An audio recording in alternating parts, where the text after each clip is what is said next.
हम लोगों ने कल आपकी पूरी समस्या को समझने के लिए पूरा करीब 200 किलोमीटर राकेश टिकैत जी हमारे जो आदरणीय नेता जो देश के जिनके नेतृत्व में हम लोगों ने जो लड़ाई लड़ा 3 कृषि कानूनों के खिलाफ, जिसके बारे में आप टीवी चैनलों के माध्यम से और अखबारों के जरिए आपने समझने का काम किया होगा। साथ ही हमारे दिनेश कुमार जी जो हमारे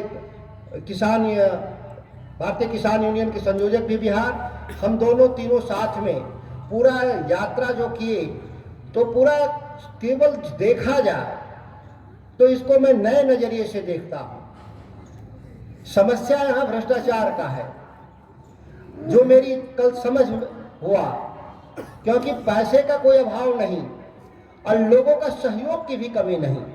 स्थानीय किसान भी सहयोग करना और राइट बटाने का कैनाल का सिस्टम हो या कुटकू डैम, मंडल डैम जिसको हम बोलते हैं, या भारतमाला परियोजना का सवाल, जहां पर भी हम लोग गए तो बड़ा साफ एकदम वो केवल सरकारों की लापरवाही, वो सरकार बिहार में भी है, सरकार झारखंड में भी है और जो हमारी केंद्र की सरकार जो है, तीनों सरकारों का जो फेंका फेंकी है कि ये जिम्मेदारी को कि नहीं बिहार सरकार कह रही है कि झारखंड सरकार काम कर देगी, झारखंड सरकार कह रही है केंद्र सरकार काम कर देगी, केंद्र सरकार जो हमारे देश के प्रधानमंत्री जी हैं यही औरंगाबाद और चतरा के सभाओं में कहा था कि हम या मोदी की गारंटी हम इस योजना को हम पूरा कर देंगे। लेकिन तमाम सवाल के बाद भी, तमाम आश्वासन के बाद भी पिछले 40-50 सालों के बीच लंबे समय में कई एमपी हुए, कई एमएलए हुए, देश के प्रधानमंत्री बदलते रहे, लेकिन हमारा स्वभाव नहीं बदला। स्वभाव क्या है एक मतदाता के रूप में, जब भी मैं देखता हूं जब चुनाव आता है तो चुनाव में विकास का मुद्दा गायब हो जाता है। आप अपने जो मूल अधिकार है उसका त्याग देते हैं और चौक चौराहे पर चाय की दुकान पे क्या बहस शुरू होता, जातियों के आधार पे गोलबंदी, धर्म के आधार पे गोलबंदी, और जिसका नाजायज फायदा उठाते हैं राजनीतिक दल, और राजनीतिक दल के कार्यकर्ता भी आप हैं, आप ही हैं, आप ही वोट देते हैं। दूसरा कौन है इसमें? हम जो आंदोलन किसान के रूप में यहाँ खड़ा है वो किसी दल से जुड़े हैं और दलों के प्रति इतनी वफादारी है कि अपनी रोटी भूल जाते, अपनी रोटी का जो किसानों का जो संघर्ष है भूल जाते हैं, और दलों की वफादारी में बकायदा हिंसक आंदोलन भी हम देखे हैं। कई जगहों पे चौराहों पे लड़ते हुए मैंने देखा है, अपनी बात नहीं करते। पहले तो राजनीतिक दलों की गुलामी छोड़नी होगी। हम नहीं, अगर हम करेंगे राजनीतिक दलों की गुलामी नहीं छोड़ेंगे, वोट देना है, हम किसी वोट के विरोध में नहीं। एक बात समझिए, लोकतंत्र में 5 साल में चुनाव आएंगे और इससे बढ़िया मॉडल भी नहीं है दुनिया में, लोकतंत्र का विकल्प भी नहीं है दुनिया में। अब भी सबसे ज्यादा दबाव में रहने वाली जो संस्थाएं हैं वो लोकतांत्रिक संस्थाएं हैं, लेकिन जो हम वोट देने वाले लोग हैं ये दबाव बनाने की कला को भूल चुके हैं। वोट दीजिए, जिसको देना है दीजिए, लेकिन एक सवाल करके कि ये 5 सालों में आपने हमारे लिए क्या किया, हमारे कामों को लेकर बढ़ाया कि नहीं बढ़ाया। राइट बटाने या पूरी बटाने योजना कंप्लीट है 99.99%, 1% शायद बाकी होगा, उसी के चलते सारी समस्या। और यहाँ के जो चीफ इंजीनियर से मैं बात कर रहा था औरंगाबाद में, हमको लगता है कि कोई जनप्रतिनिधि उसके पास जाता भी नहीं है बैठता। एक बार उसके कार्यालय में घुसिए 100-200 लोग और थोड़ा उसका काला रोल पकड़िएगा, सरकार का तनख्वाह पा रहा है, और सरकार का तनख्वाह कौन देता? आप देते हैं। तो आप अपने हक की लड़ाई के लिए चीफ इंजीनियर का थोड़ा काला रोल पकड़िए।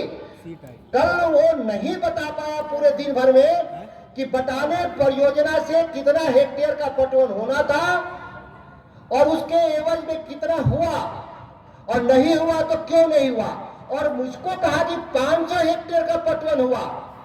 500 हेक्टेयर का मतलब आप समझ रहे, एक गांव का पटवन हुआ।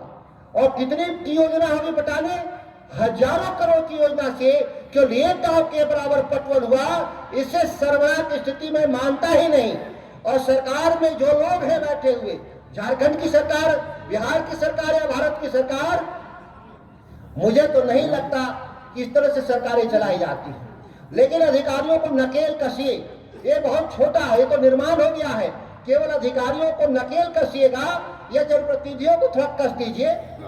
मैं तो कहता भी हूं, केवल फूल का ही माला क्यों चढ़ाते हैं लोगों को? आके तो क्या मैं बोलूं, ज्यादा बोलेंगे तो मीडिया वाले उसी बात को चला देंगे। लेकिन आप तो समझ गए होंगे कि मैं क्या कह रहा हूं। हाँ, तो समझ गए हैं तो आप लोग टाइट पढ़िए, चुनाव आ रहा है, लोगों को सबक दीजिए। और जहां तक मंडल डैम का सवाल है, मंडल डैम में गया था, किसान जुटे थे, आदिवासी इसलिए कहे कि वहां वही लोग हैं, वो बनवाने के लिए इकट्ठा हुए थे। अभी तक आरोप क्या था, लोगों को भ्रम क्या है 7 जिला के लोगों को कि वहां के आदिवासी, वहां के किसान विरोध कर रहे हैं मंडल डैम का। यह बात नहीं है, इस बात को याद रखिए। मैं मन से आया तो सुन रहा था, लोकल 1-2 नेताओं को मैं छोड़ दूं तो वहां के आदिवासी इस काम के लिए जुटे थे। वो मांग पत्र दिया है हमको कि जितना जल्दी मंडल डैम को आप बनवाइए, हमको फायदा है इससे। पर्यटन बढ़ेगा, बिजली पैदा होगा, खेतों में पानी आएगा, हमारे इलाके का विकास होगा। वहां के जो किसान है 780, उनकी बड़ी छोटी मांग थी, 1 एकड़ जमीन।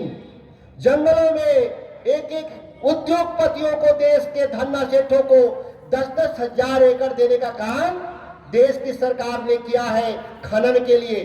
क्या उन आदिवासियों के लिए 780 एकड़ हम जमीन नहीं दे सकते? 780 एकड़ तो आधे गांव के भी बराबर नहीं होता। और दूसरा, एक इंदिरावास मांग रहे थे कि मैं डूब जाऊंगा, मेरे कच्चे मकान, तो बाहर मुझे एक घर बना दो, 1 कमरे, और 15-15 लाख रुपए। भाई, यहां तो पूरी सरकार ही बना दी गई 15 लाख के नाम पर। याद है ना अच्छी तरह से 2014 में नारा लगा था कि देश का काला धन लाएंगे विदेश से और हर आदमी को 15 लाख देंगे। तो आप 15 लाख तो किसी को दीजिए ना दीजिए, वहां के 780 आदमी, खर्च कितना लगेगा? 150 करोड़। 1600 करोड़ रुपए तो आप लाए थे। ये 1600 करोड़ में 150 करोड़ रुपया क्या बड़ा बात? और जरूरत हो तो 150 करोड़ अलग से भी दे देंगे।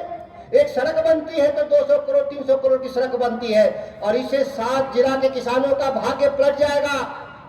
लेकिन मैंने कहा कि इच्छा शक्ति की कमी है सरकारों में, और ये भ्रष्टाचार का अगर कहीं नमूना देखना है तो मंडल डैम से लेके बटाने तक आप देख सकते हैं कौन कौन शामिल हैं। उन चेहरों को आप ज्यादा पहचानते होंगे, हम तो थोड़ा दूर के हैं।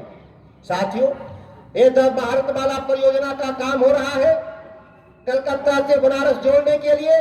कैमूर, रोहतास, औरंगाबाद, किसानों की जमीन की लागत के बराबर भी, जो बाजार मूल्य है उसके बराबर भी भारत की सरकार नहीं देना चाहती। टिकैत साहब ने कहा था खेत हमारा है, तो आंदोलन करने के लिए बाहर कहां जाना है? हम अपने खेत पर ही आंदोलन तो करना है। हम अपने खेत पर खड़ा हो जाएंगे और हम एक भी ट्रैक्टर, रोलर, जेसीबी नहीं चलने देंगे। कैसे सड़क कोई बना लेगा? आपको आंदोलन करने के लिए दिल्ली नहीं जाना, पटना नहीं जाना, हम अपने खेत पर ही खड़ा हो जाएंगे कि हमारा लाश पर से ये जेसीबी गुजरेगा जब तक हमारे किसानों के दाम नहीं मिल जाएंगे। और दाम भी ज्यादा नहीं मांग रहे हैं। कहां दाम ज्यादा मांग रहे हैं? भारत की पार्लियामेंट ने गारंटी दिया था कि हम 4 गुना दाम देंगे बाजार मूल्य का। हम तो उससे ज्यादा मांगते तब हम आरोपी है। कोई किसान कहता कि हमको 8 गुना दे दो तब हम आरोपी है। लेकिन बाजार मूल्य तय कौन करेगा? ये देश के धरना सेठ तय करेंगे बाजार मूल्य कि यहाँ का किसान तय करेगा। बात इतनी ही लड़ाई है। देश की सरकार चाहती है कि जमीन का दाम धरना सेठ तय करें, और किसान कह रहा है कि हमारा दाम हम तय करेंगे, क्योंकि हम रोज बेचते भी हैं और रोज खरीदते भी हैं। इतनी बात तो अंतर है। अगर इतनी बात नहीं समझ में आ रही सत्ता के लोगों को, तो सत्ता के लोगों को सबक सिखाने का अवसर ही है। समय बहुत कम है। हम इन्हीं चंद शब्दों के साथ अपनी वाणी को विराम देते हैं। जय हिंद, जय किसान।